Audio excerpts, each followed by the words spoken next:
तर तुमचा एक दिवस तुमच्या सुट्टीमध्ये पडतोय, आमचा एक दिवस गेला तर आम्ही समाजाच्या नावाने लिहितोय, बरोबर आहे की नाही? तर एकदा या समाजावर काय होऊन जाऊ द्या, जेणेकरून त्याला थोडासा प्रतिसाद मिळेल, उत्साह वाढेल. जोरात थोडं टाळ्या वाजवायला मागे तुम्ही बघितलं नाही पाहिजे.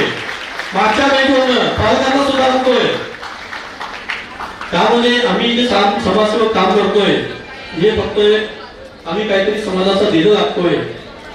आम्हाला पुढचं समाजातील समोरचे संवेदनशील ज्वलंत प्रश्न दिसत आहेत आणि या प्रश्नाची सोडवणूक करता करता एखादा कार्यकर्ता तयार व्हायला पाहिजे. त्याला सुद्धा वाटलं पाहिजे की मला उद्या चालून समाजसेवा करायची आहे. एखादी मुलगी, तिला सुद्धा वाटलं पाहिजे या लोकांनी आपल्यासाठी एवढं काम करतात, आम्ही उद्या केलं पाहिजे. म्हणून या ठिकाणी आम्ही हे सगळ्या गोष्टी करतो. तर तुम्ही सुद्धा पुढे चालून तुमच्यावर जिम्मेदारी आहे की पुढच्या तुमच्या बहिणीसाठी, भावासाठी, पुढच्या पिढीसाठी तुम्ही काम केलं पाहिजे आणि